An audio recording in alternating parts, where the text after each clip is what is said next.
Hi guys, welcome again to my channel. And today I have a little message, a really brief message that I would like to pass across to anybody who cares to listen. And it is about the pandemic that is befitting the world right now. No, I'm not talking about the COVID-19. Although of course that is a really tragic event, and I hope and I pray that it comes to a swift end in no time. But what I'm talking about is the menace called rape. That is the pandemic, that is the virus that is really eating into our humanity, and that is what I'm trying to address right now. I feel like for us right now, we've gotten to the point where to stay silent is more of a burden than to actually speak out. In times past, lots of people had several reasons why they didn't want to speak out.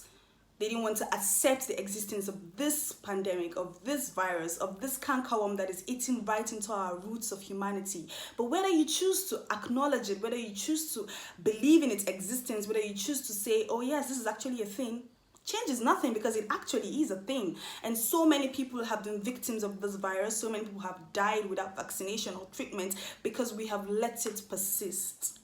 I feel like right now we need to pull our voices together, pull our resources together to find a way forward, to find a way to fight this menace, to find a way to root it out so it cannot grow back.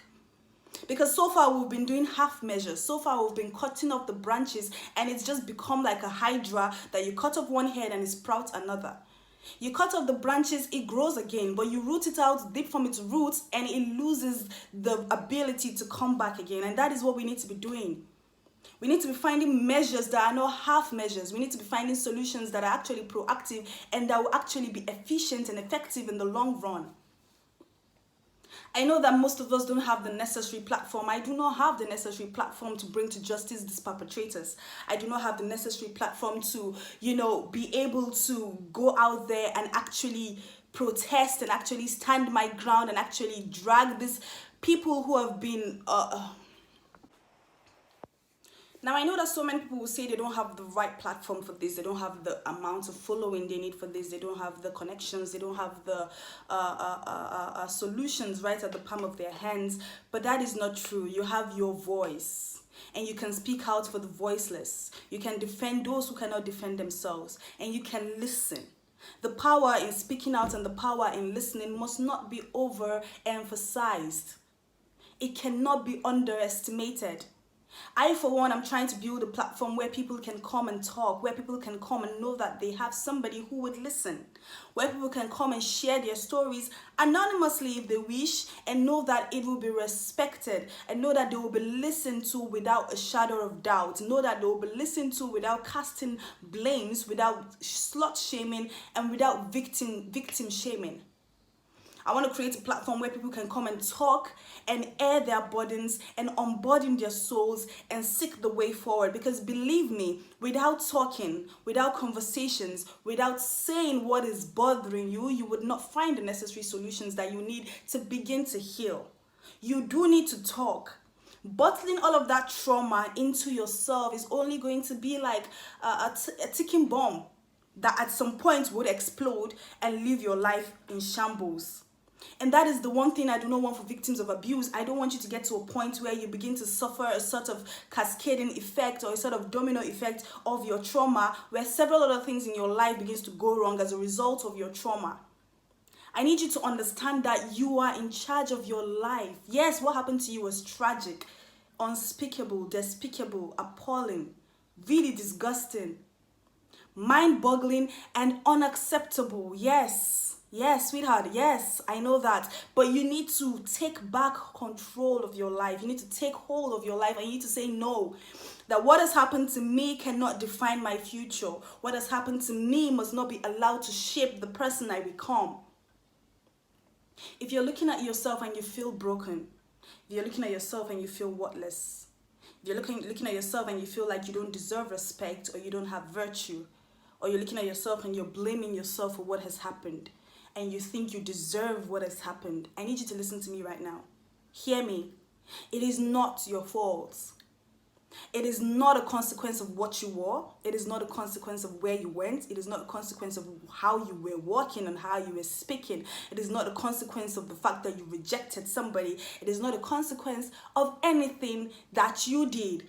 it is the fault of one person and one person alone, the perpetrator. Hear me. You are beautiful, brave, you are amazing, and nothing that has been done to you can reduce you. Nothing that has been done to you can take away your virtue. Nothing that has been done to you can stop you from becoming whatever it is you want to become. So many victims of this abuse have gotten to the stage in their lives that they no longer want to fight. They no longer want to go for what they should go for. They have sunk into their shell, they have become so timid, and they have lost control of their lives. I don't want you to give that sort of power to your abuser. I want you to get back up, take charge of your life, and say, yes, this happened to me, but it does not define me, it does not control me, it does not have a say over me, it no longer will affect me. I would dictate the next steps in my life. I would determine who I would be. And if you need a listening ear, I am always there. I don't know about anybody, but I would listen anytime, any day. I would share with you because I understand. Sometimes the problem with talking to people is that they cannot relate. They don't understand what you're going through, and so they cannot give you the right advice. They cannot give you the right counsel. They don't even know how to react. You talk to people about abuse and they are so uncomfortable to discuss that with you. I will not be uncomfortable to discuss it with you.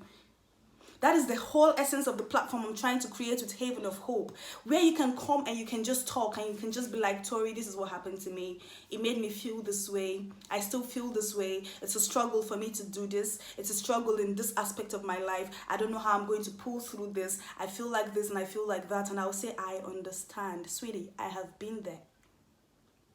I want you to be able to share your problems. I want you to be able to talk about your trauma. I am not a therapist, but I know that talking is the first step to healing.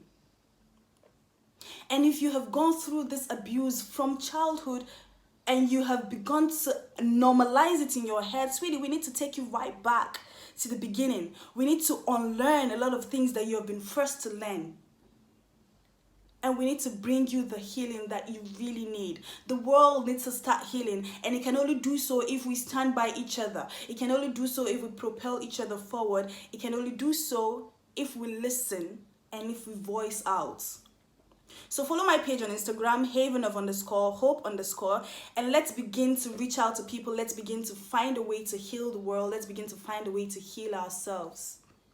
Thank you.